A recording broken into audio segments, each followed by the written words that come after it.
नमस्कार दोस्तों, स्वागत है आपका मेरे YouTube चैनल धमाका जीके पर। दोस्तों, आज मैं आपको करवाने जा रही हूँ पिनेकल एसएससी सामान्य अध्ययन की बुक के तीसरे एडिशन से भौतिक विज्ञान सेक्शन के टॉपिक गुरुत्वाकर्षण, कार्य और ऊर्जा और तरंगों से संबंधित दिए गए मोस्ट इंपोर्टेंट प्रश्नों को।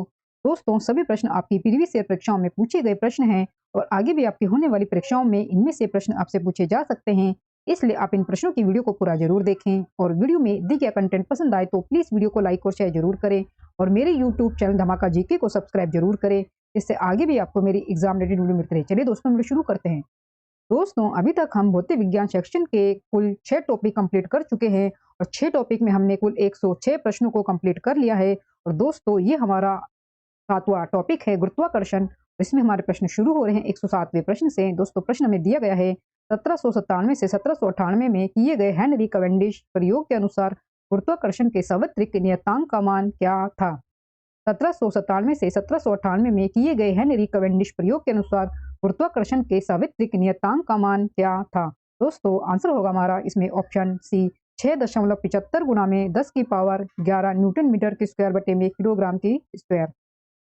अंग्रेजी वैज्ञानिक हेनरी कैवेंडिश द्वारा प्रयोग 1797 से 98 के दौरान प्रयोगशाला में द्रव्यमान के बीच गुरुत्वाकर्षण बल को मापने के लिए पहला प्रयोग था और जिसने गुरुत्वाकर्षण स्थिरांक 6.75 गुना में 10 की पावर 11 न्यूटन मीटर के स्क्वायर बटे में केजी की स्क्वायर का मान जो है ये इन्होंने दिया था। तो आंसर है 6.75 गुना में 10 की पावर -11 न्यूटन मीटर के स्क्वायर बटे में किलोग्राम की स्क्वायर। अगला प्रश्न है, चंद्रमा और सूर्य के कारण ज्वार भाटा के बारे में कौन सा नियम स्पष्ट करता है।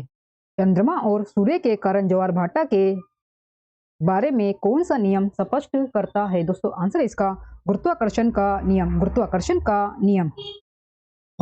का नियम चंद्रमा और सूर्य के कारण होने वाले ज्वार के बारे में बताता है। गुरुत्वाकर्षण का नियम चंद्रमा और सूर्य के कारण होने वाले ज्वार के बारे में बताता है। न्यूटन के सार्वभौमिक गुरुत्वाकर्षण के नियम को आमतौर पर कहा जाता है कि प्रत्येक कण ब्रह्मांड में हर दूसरे कण को एक बल के साथ आकर्षित करता है जो उनके द्रव्यमान के उत्पाद के सीधे अनुपातिक होता है और उनके केंद्रों के बीच की दूरी के वर्ग के व्युत्क्रमानुपाती होता है। गुरुत्वाकर्षण का नियम चंद्रमा और सूर्य के कारण होने वाले ज्वार के बारे में बताता है। न्यूटन के सार्वभौमिक गुरुत्वाकर्षण के नियम को आमतौर पर कहा जाता है कि प्रत्येक कण ब्रह्मांड में हर दूसरे कण को एक बल के साथ आकर्षित करता है और उनके द्रव्यमान के उत्पाद के सीधे अनुपातिक होता है और उनके केंद्रों के बीच की दूरी के व्युत्क्रमानुपाती होता है। दूरी के वर्ग के व्युत्क्रमानुपाती होता है, यानी कि उसका उल्टा होता है। अगला प्रश्न है, प्रत्येक किलोग्राम पर पृथ्वी का गुरुत्वाकर्षण बल लगभग है। आंसर इसका 10 न्यूटन। प्रत्येक किलोग्राम पर पृथ्वी का गुरुत्वाकर्षण बल लगभग है 10 न्यूटन। प्रत्येक किलोग्राम पर पृथ्वी का गुरुत्वाकर्षण बल लगभग 10 न्यूटन है। गुरुत्वाकर्षण बल या गुरुत्वाकर्षण बल एक ऐसा बल है जो किसी भी वस्तु को द्रव्यमान के साथ आकर्षित करता है। न्यूटन के गुरुत्वाकर्षण का जो नियम है दोस्तों, वो है आपका फोर्स बराबर है, यानी कि बल बराबर है गुरुत्वाकर्षण m1 इंटू में m2 बटे में r की स्क्वायर। यहाँ पर जो m1 है दोस्तों, जो कि f है, वो बल है, तो बल निकाला जा रहा है। तो m जो है वो पहली वस्तु का हमारा द्रव्यमान होगा, यानी कि मास 1, और दूसरी वस्तु का द्रव्यमान मास 2, और बटे में ये है आपके द्रव्यमान के केंद्र के बीच की दूरी, यानी कि दूरी की आप इसकी ये 2 बार इसकी मल्टीप्लाई हो जाएगी, r की स्क्वायर 2। अगला प्रश्न है, निम्नलिखित में से किसे ग्रह गति के 3 नियमों का प्रतिपादन करने का श्रेय दिया जाता है। निम्नलिखित में से किसे ग्रह गति के 3 नियमों का प्रतिपादन करने का श्रेय दिया जाता है। आंसर दोस्तों इसका जोहान्स केपलर को। जोहान्स केपलर ने ग्रहों के गति के 3 नियम प्रस्तावित किए। जोहान्स केपलर ने ग्रहों के गति के 3 नियम प्रस्तावित किए। 3 कानून के अनुसार, यानी कि 3 नियमों के अनुसार। पहला है, किसी ग्रह की कक्षा एक दीर्घवृत्त है जिसमें सूर्य 2 केंद्रों में से एक पर होता है। किसी ग्रह की कक्षा एक दीर्घवृत्त है जिसमें सूर्य 2 केंद्रों में से एक पर होता है। दूसरा दोस्तों नियम है, एक ग्रह और सूर्य को मिलाने वाला एक रेखाखंड समान समय अंतराल में समान क्षेत्रफलों को पार करता है। और दोस्तों तीसरा नियम है जोहान्स केपलर का, किसी ग्रह की कक्षीय अवधि का वर्ग उसकी कक्षा के अर्ध प्रमुख अक्ष की लंबाई के घन के समान अनुपाती होता है। आगे दोस्तों हमारे पास प्रश्न है 111वां प्रश्न, निम्नलिखित में से किसने सबसे पहले यह निष्कर्ष निकाला कि निर्वात में सभी वस्तुएं समान त्वरण जी से गिरती हैं और समान समय पर भूमि पर पहुंचती है। निम्नलिखित में से किसने सबसे पहले यह निष्कर्ष निकाला कि निर्वात में सभी वस्तुएं समान त्वरण जी से गिरती हैं और समान समय पर भूमि पर पहुंचती है? दोस्तों आंसर इसका गैलीलियो गैलीली ने। गैलीलियो गैलीली ने गैलीलियो गैलीली ने सबसे पहले यह निष्कर्ष निकाला कि निर्वात में सभी वस्तुएं समान त्वरण जी से गिरती हैं और एक ही समय पर भूमि पर पहुंचती है। गैलीलियो गैलीली आधुनिक समय के इटली से थे। ये इटली के थे दोस्तों गैलीलियो गैलीली, और उन्हें अवलोकन संबंधी खगोल विज्ञान और आधुनिक भौतिकी का जनक कहा जाता है। अगला प्रश्न दोस्तों, निम्नलिखित में से कौन सा दूरी पर कार्रवाई करने वाला बल है? निम्नलिखित में से कौन सा दूरी पर कार्रवाई करने वाला बल है? आंसर दोस्तों इसका गुरुत्वाकर्षण।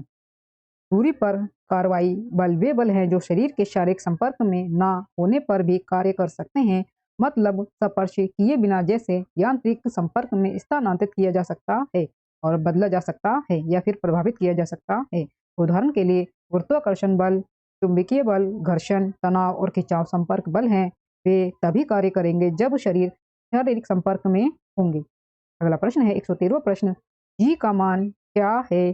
जी का अर्थ गुरुत्वीय त्वरण से है। जी का मान क्या है? दोस्तों आंसर इसका ऑप्शन बी 9.8। 9.8 जी का मान 9.8 मीटर पर स्क्वायर, एस की स्क्वायर सेकंड की स्क्वायर है।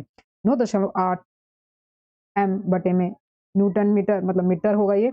9.8 मीटर पर सेकंड की स्क्वायर।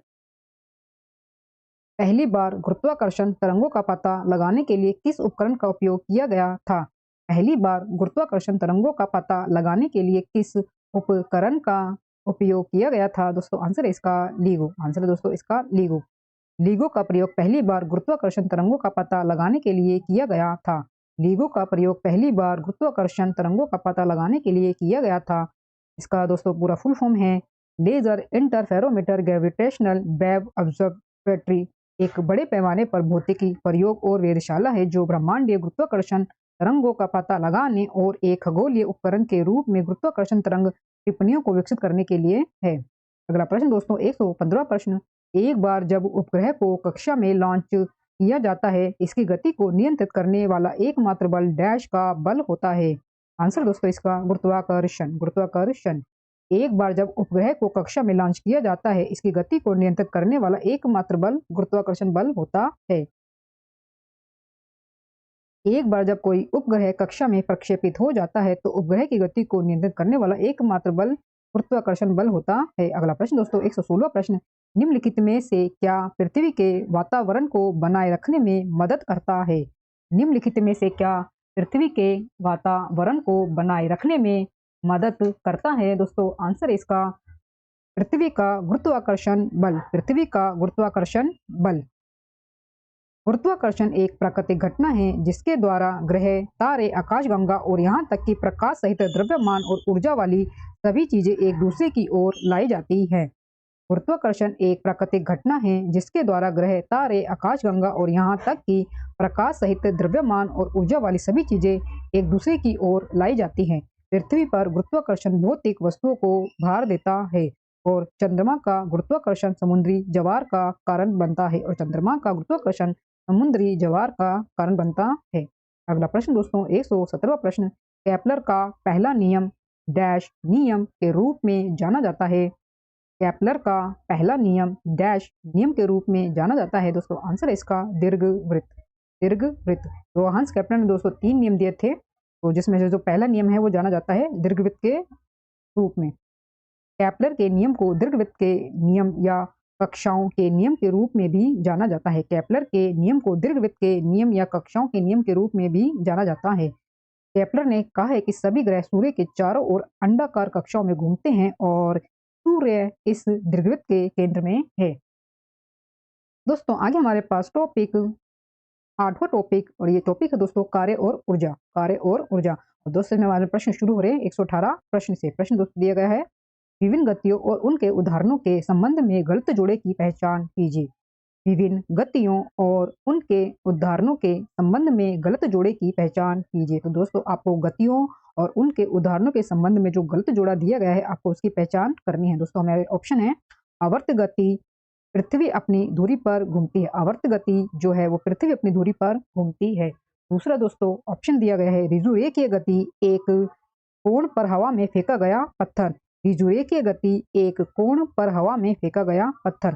तीसरा दोस्तों ऑप्शन हमें दिया गया है घूर्णी गति पवन चक्की के ब्लेड। घूर्णी गति पवन चक्की के ब्लेड। और चौथा दोस्तों ऑप्शन है दोलन गति नदी के ऊपर और नीचे उछालने वाली नाव। उछलने वाली नाव। तो दोस्तों इसमें हमारा गलत जो ऑप्शन होगा गति और उनके उदाहरणों के संबंध में, तो आंसर है दोस्तों इसका ऑप्शन 2 ऋजुरेखीय गति एक कोण पर हवा में फेंका गया पत्थर। तो दोस्तों हमारा ऑप्शन इसमें ये राइट हो जाएगा। इसका हम विस्तार रूप पढ़ते हैं दोस्तों। वस्तुओं पर कार्य करने वाले गुरुत्वाकर्षण बल जिसके परिणाम स्वरूप मुक्त रूप से गिरते हैं रेक्टिलिनियर गति का एक उदाहरण है। वस्तुओं पर कार्य करने वाले गुरुत्वाकर्षण बल जिसके परिणाम स्वरूप मुक्त रूप से गिरते हैं रेक्टिलिनियर गति का एक उदाहरण है आकाश में विमानों की गति एक सीधी गति है। आकाश में विमानों की गति एक सीधी गति है, यानी कि जो हमें ऑप्शन 2 जो दिया गया था ऋजुरेखीय गति जो कि एक सीधी गति होती है, जहां पर 180 डिग्री का जो दोस्तों एंगल बनता है ऋजुरेखीय जो कोण होता है वो एकदम सीधा होता है, वो हमारा विमानों की जो गति होती है जो कि एक दिशा में विमान सीधी लाइन में चलते हैं। तो यहाँ पर एग्जाम्पल उसका आएगा ना कि इसका आएगा। तो यहाँ पर जो होगा उसका आंसर होगा दोस्तों ये यहाँ पर होगा गुरुत्वाकर्षण बल के परिणाम स्वरूप, ये इसका होगा। तो वो है आपकी रेक्टिलिनियर गति होगा दोस्तों। वहां पर आएगा आपका रेक्टिलिनियर गति। रेक्टिलिनियर गति आएगा दोस्तों आपका इसमें। एक कोण पर हवा में फेंका गया पत्थर वो आपका होता है रेक्टिलिनियर गति का एग्जाम्पल।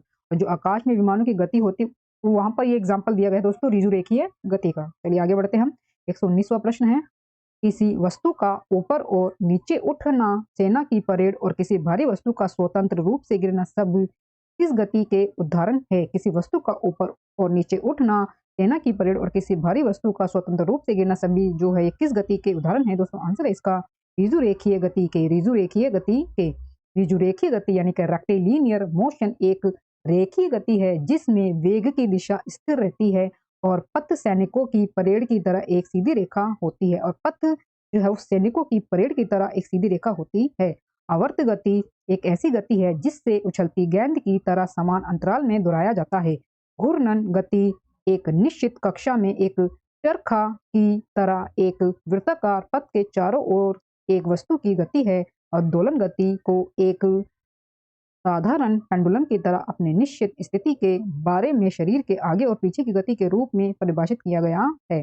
120वां प्रश्न दोस्तों दिया गया समीकरण डैश संबंध का वर्णन करता है।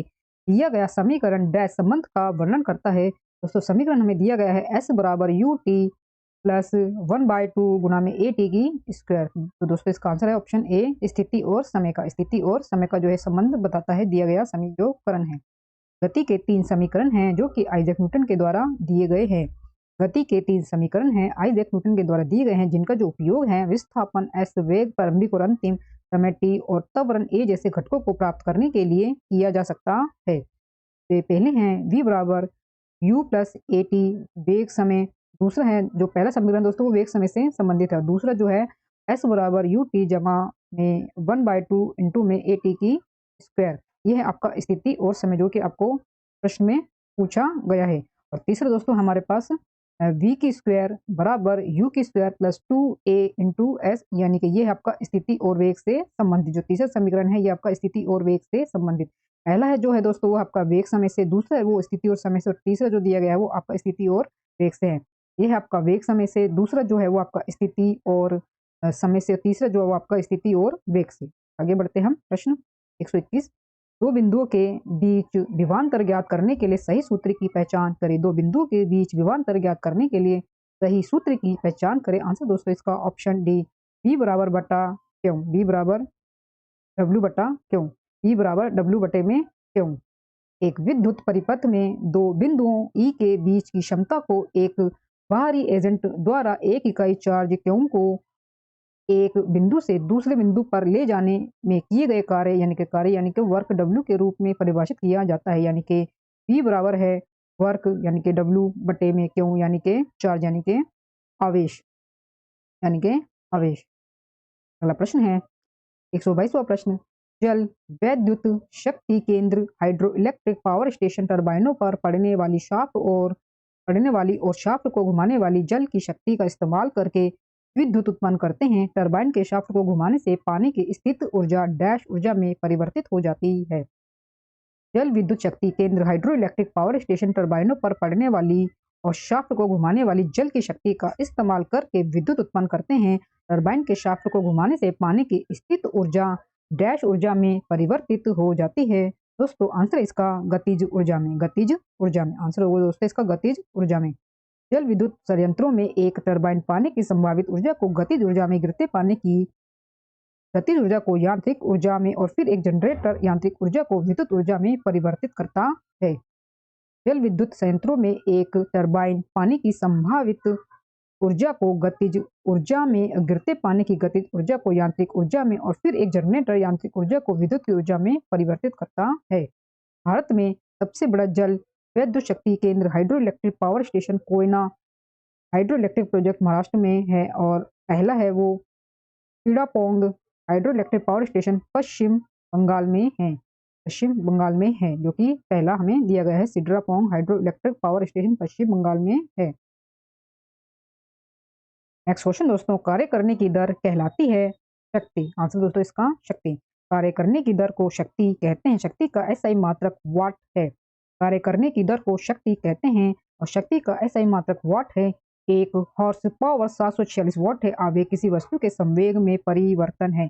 आवेग किसी वस्तु के संवेग में परिवर्तन है जब वस्तु पर समय के अंतराल के लिए बल द्वारा किया जाता है। जब वस्तु पर समय के अंतराल के लिए बल द्वारा कार्य किया जाता है।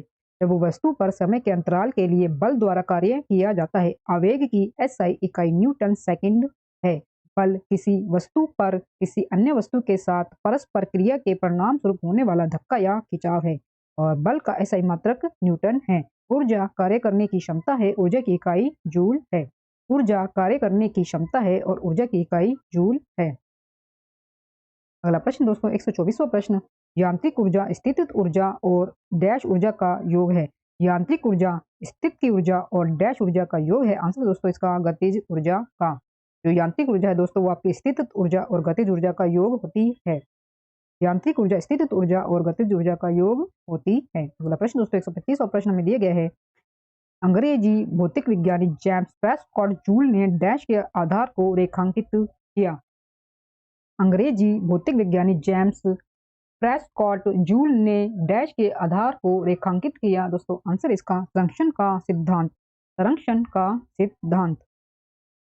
अंग्रेजी भौतिक विज्ञानी जेम्स प्रेस्कॉट जूल ने संरक्षण के सिद्धांत के आधार की रूपरेखा तैयार की जिसके कारण ऊष्मा गतिकी के पहले नियम का विकास हुआ।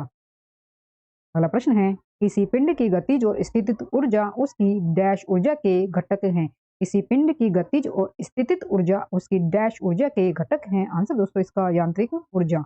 यांत्रिक ऊर्जा और गतिज जो ऊर्जा है दोस्तों, गतिज ऊर्जा और जो स्थितिज ऊर्जा वो दोस्तों यांत्रिक ऊर्जा के जोड़ होता है। यांत्रिक ऊर्जा का अगर जोड़ हम बोले कि क्या होता है यांत्रिक ऊर्जा, तो वो होता है आपका गतिज और स्थितिज ऊर्जा का योग। किसी पिंड की गतिज और स्थितिज ऊर्जा उसकी यांत्रिक ऊर्जा के घटक हैं। किसी पिंड की गतिज और स्थितिज ऊर्जा उसकी यांत्रिक ऊर्जा के घटक हैं।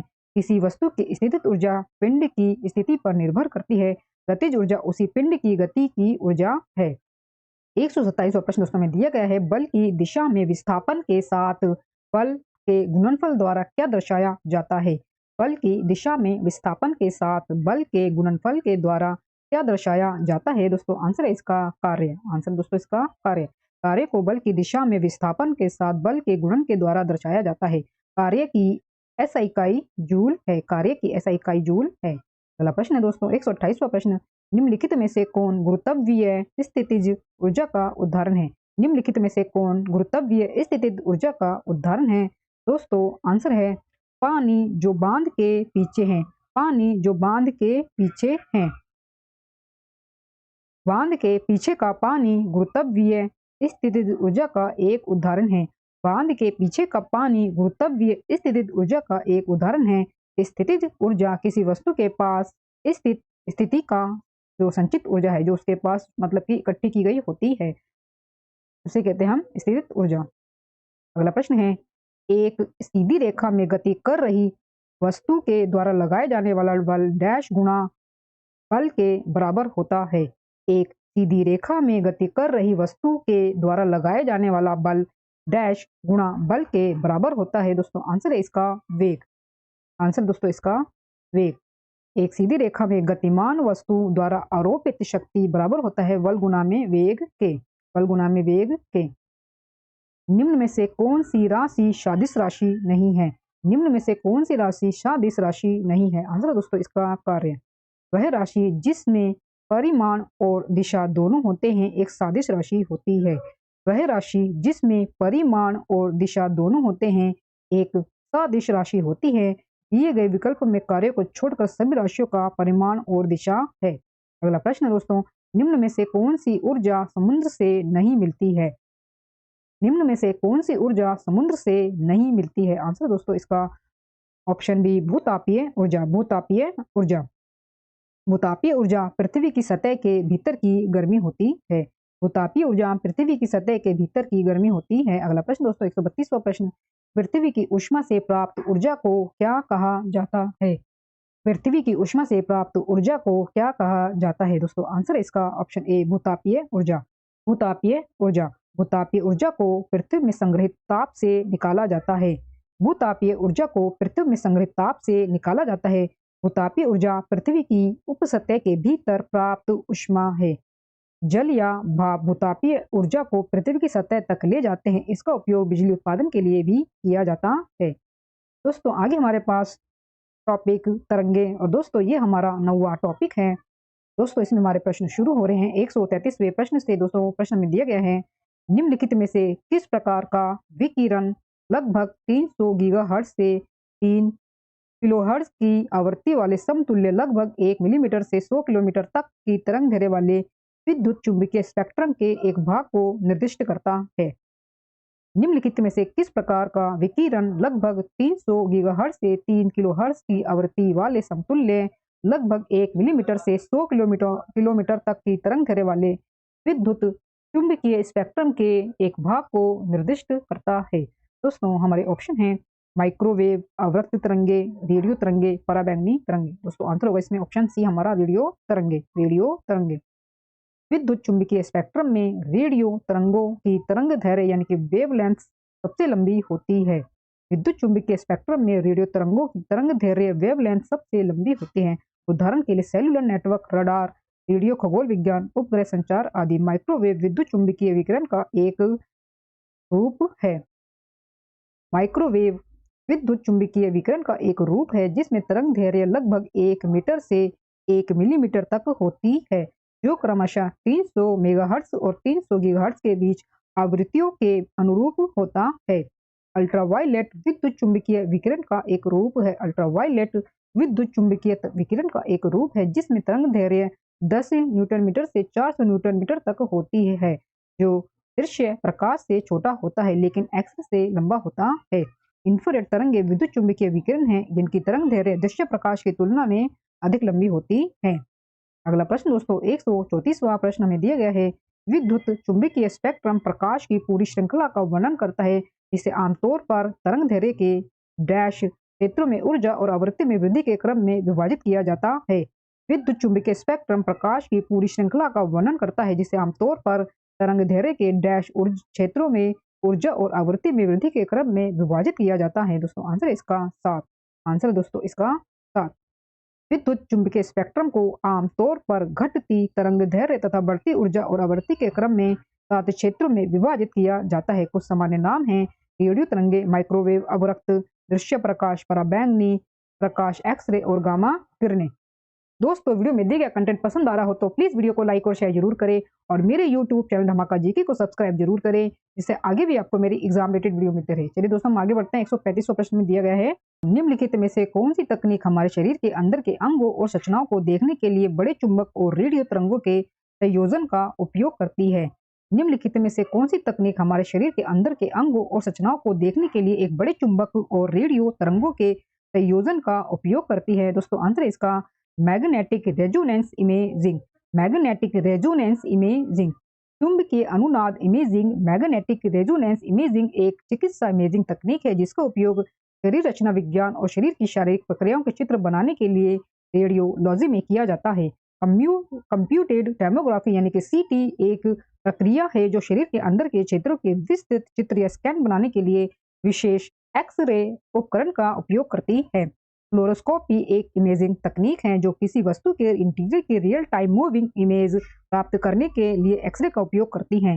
पॉजिट्रॉन एमिशन टोमोग्राफी स्कैन एक इमेजिंग टेस्ट है जो आपके ऊतकों और अंगों के चयापचय या जैव रासायनिक कार्य को प्रकट करने में मदद कर सकती है। अगला प्रश्न दोस्तों 136वां प्रश्न, निम्नलिखित में से कौन सी दो क्रमागत शिखाओं के बीच की क्षैतिज दूरी है? निम्नलिखित में से कौन सी दो क्रमागत शिखाओं के बीच की क्षैतिज दूरी है? दोस्तों आंसर इसका तरंग दैर्ध्य।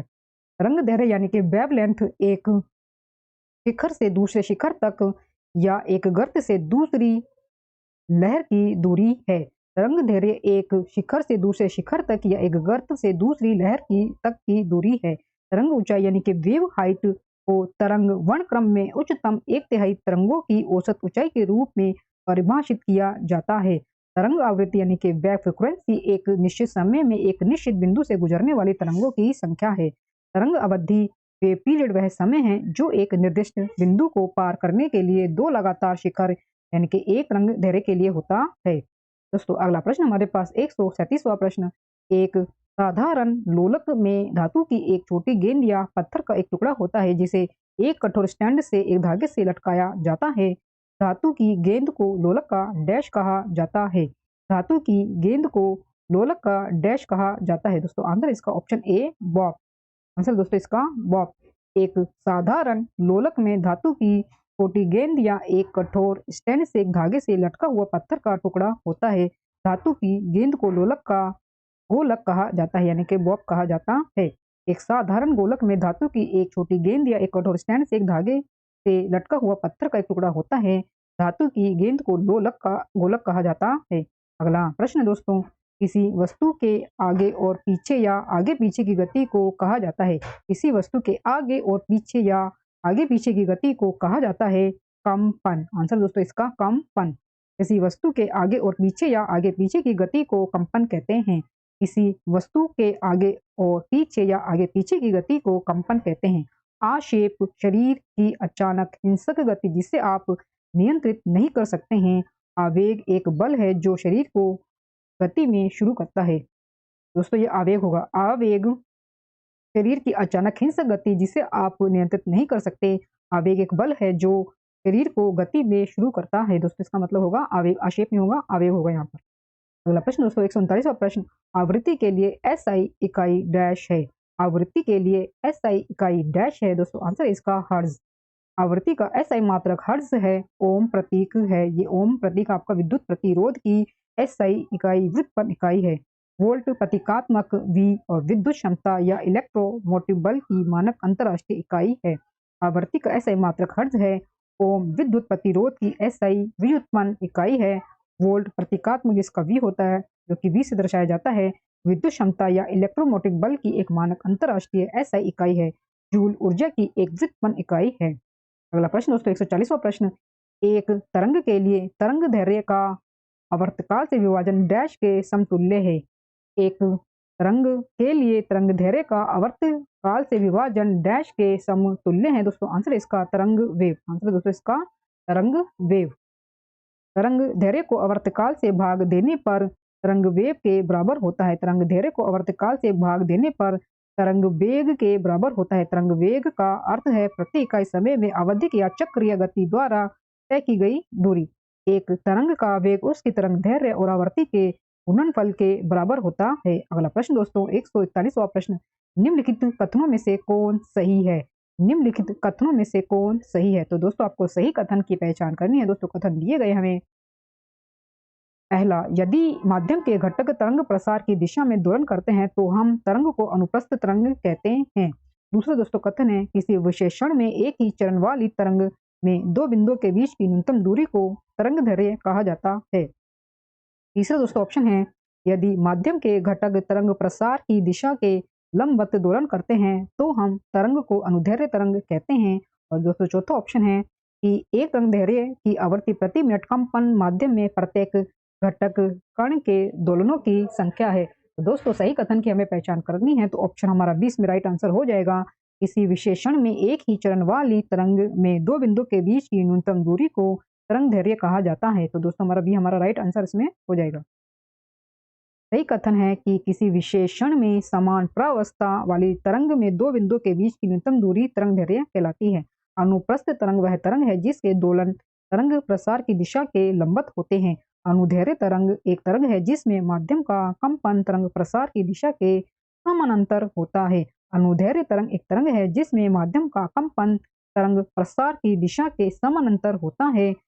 एक तरंग की आवृत्ति प्रति सेकंड कंपन माध्यम में पृथक घटक कण के दोलनों की संख्या होती है। एक तरंग आवृत्ति प्रति सेकंड कंपन माध्यम में प्रत्येक घटक कण के दोलनों की संख्या होती है। 142वां प्रश्न दोस्तों, प्रश्न है वह दर क्या है जिस पर एक लहर पानी के माध्यम से चलती है और इसे समुद्री मील में मापा जाता है। वह दर क्या है जिस पर एक लहर पानी के माध्यम से चलती है और इसे समुद्री मील में मापा जाता है। आंसर दोस्तों इसका ऑप्शन डी तरंग गति। तरंग गति, तरंग गति वह दर है जिस पर तरंग पानी के माध्यम से चलती है, इसे समुद्री मील में मापा जाता है। तरंग गति यह वह दर है जिस पर तरंग पानी के माध्यम से चलती है, इसे समुद्री मील में मापा जाता है। तरंग ऊंचाई एक लहर की गर्त और निम्नलिखित शिखा के बीच की ऊर्ध्वाधर दूरी कहलाती है। तरंग शिखा और गर्त एक लहर पर एक शिखा बिंदु एक चक्र के भीतर ऊपर विस्थापन का अधिकतम मूल्य है। तरंग शिखा और गर्त एक लहर पर एक शिखा बिंदु एक चक्र के भीतर ऊपर विस्थापन का अधिकतम मूल्य है। एक शिखा एक सतह तरंग एक बिंदु है जहां माध्यम का विस्थापन अधिकतम होता है। एक गर्त एक शिखा के विपरीत है जो तो एक चक्र में न्यूनतम या सबसे कम बिंदु। एक गर्त एक शिखा के विपरीत है तो एक चक्र में न्यूनतम या सबसे कम बिंदु। तरंग आवृत्ति जो है दोस्तों इकाई समय में एक निश्चित बिंदु से गुजरने वाली तरंगों की संख्या, इसके अलावा चक्र या कंपन की संख्या आवधिक गति में एक शरीर द्वारा समय की इकाई के दौरान आया था। अगला प्रश्न दोस्तों 143वां प्रश्न, प्रबलता की इकाई क्या है। प्रबलता की इकाई क्या है। आंसर दोस्तों इसका उपरोक्त सभी। उपरोक्त सभी प्रबलता की इकाई क्या है। उपरोक्त सभी। बेलू, डेसिबल, फोन। एक कान में महसूस की जाने वाली ध्वनि की अनुभूति को एक अन्य शब्द से मापा जाता है जिसे प्रबलता कहा जाता है। एक कान में महसूस की जाने वाली ध्वनि की अनुभूति को एक अन्य शब्द से मापा जाता है जिसे प्रबलता कहा जाता है, जो ध्वनि की तीव्रता और कान की संवेदनशीलता पर निर्भर करता है। प्रबलता की इकाई एक बेल है। प्रबलता की एक व्यवहारिक इकाई डेसिबल है जो बेल का 1/10वां भाग है, जो प्रबलता की एक और इकाई फोन है। दोस्तों तीनों ही है इसमें। आंसर हमारे उपरोक्त सभी हो जाएंगे। उपरोक्त सभी। प्रबलता की इकाई क्या है। उपरोक्त सभी। फोन, बेलू और डेसिबल। अगला प्रश्न दोस्तों 144वां प्रश्न, डैश तरंगों में दृश्य प्रकाश तरंगे, एक्स किरणें, गामा किरणें, रेडियो तरंगे, सूक्ष्म तरंगे, पराबैंगनी तथा अवरक्त तरंगे शामिल है। आंसर दोस्तों इसका ऑप्शन सी विद्युत चुंबकीय। विद्युत चुंबकीय। विद्युत चुंबकीय तरंगों में दृश्य प्रकाश तरंगे, एक्स-रे, गामा किरणें, रेडियो तरंगे, सूक्ष्म तरंगे, पराबैंगनी तथा अवरक्त तरंगे शामिल हैं। विद्युत चुंबकीय तरंगों में दृश्य प्रकाश तरंगे, एक्स-रे, गामा किरणें, रेडियो तरंगे, माइक्रोवेव, पराबैंगनी और अवरक्त तरंगे शामिल है। सभी दोस्तों हैं आपकी विद्युत चुंबकीय तरंगे। अगला प्रश्न दोस्तों 145वां प्रश्न, डैश को ऊष्मा तरंगों के रूप में भी जाना जाता है। डैश को ऊष्मा तरंगों के रूप में भी जाना जाता है। दोस्तों आंसर इसका अवरक्त तरंगे। जब सामग्री अवरक्त विकिरण के संपर्क में आती है तो सामग्री के पानी के अणु इस विकिरण को अवशोषित करते हैं। जब सामग्री अवरक्त विकिरण के संपर्क में आती है तो सामग्री के पानी के अणु इस विकिरण को अवशोषित करते हैं। इसके परिणाम स्वरूप उस सामग्री में पानी के अणुओं की तापीय गति में वृद्धि होती है। यही कारण है कि अवरक्त विकिरण को ऊष्मीय तरंगों के रूप में भी जाना जाता है। यही कारण है कि अवरक्त विकिरण को ऊष्मीय तरंगों के रूप में भी जाना जाता है। 146वां दोस्तों प्रश्न है, निम्न में से कौन ध्वनि की तरंगों की एक विशेषता नहीं है। निम्न में से कौन ध्वनि तरंगों की एक विशेषता नहीं है। आंसर दोस्तों इसका ऑप्शन बी प्रकृति। आंसर इसका प्रकृति। बाकी तीनों ही है दोस्तों ध्वनि तरंगों की विशेषता। आपका वेग भी होगा, तरंग दैर्घ्य और आयाम, तीनों ही ध्वनि तरंगों की विशेषता है प्रकृति को छोड़कर। एक ध्वनि तरंग को 5 विशेषताओं द्वारा वर्णित किया जा सकता है। एक ध्वनि तरंग को 5 विशेषताओं के द्वारा वर्णित किया जा सकता है। ये आपकी तरंग दैर्ध्य, आयाम, समय अवधि, आवृत्ति और वेग या गति। तो दोस्तों ये ध्वनि जो तरंग है इसकी 5 विशेषताएं हैं। तरंग दैर्ध्य, आयाम, समय अवधि, आवृत्ति और वेग या गति। तो दोस्तों ये सभी जो है आपकी ध्वनि तरंगिकों की विशेषताएं हैं। दोस्तों ये हमारा अंतिम प्रश्न है 147वां प्रश्न। प्रश्न है रडार सिस्टम में उपयोग की जाने वाली तरंगे डैश तरंगे हैं। रडार सिस्टम में उपयोग की जाने वाली तरंगे डैश तरंगे हैं। दोस्तों आंसर इसका ऑप्शन सी माइक्रो। आंसर है दोस्तों इसका माइक्रो। रडार सिस्टम में आमतौर पर माइक्रो तरंग का उपयोग किया जाता है। रडार सिस्टम में आमतौर पर माइक्रो तरंग का उपयोग किया जाता है क्योंकि उनमें लंबी तरंग दैर्ध्य और कम आवृत्ति होती है। इसलिए उन्हें बिना अधिक विचलन के एक सीधी रेखा के साथ केंद्रित किया जा सकता है। रडार सिस्टम में आमतौर पर माइक्रो तरंग का उपयोग किया जाता है क्योंकि उनमें लंबी तरंग दैर्ध्य और कम आवृत्ति होती है। इसलिए उन्हें बिना अधिक विचलन के एक सीधी रेखा के साथ केंद्रित किया जा सकता है।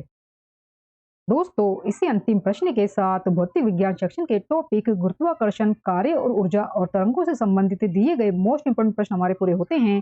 दोस्तों वीडियो में दिए गए कंटेंट पसंद आया हो तो प्लीज वीडियो को लाइक और शेयर जरूर करें और मेरे यूट्यूब चैनल धमाका जीके को सब्सक्राइब जरूर करें, जैसे आगे भी आपको मेरी एग्जाम रिलेटेड वीडियो मिलती रहे। दोस्तों मिलते हैं नेक्स्ट वीडियो में टॉपिक के साथ, तब तक के लिए धन्यवाद।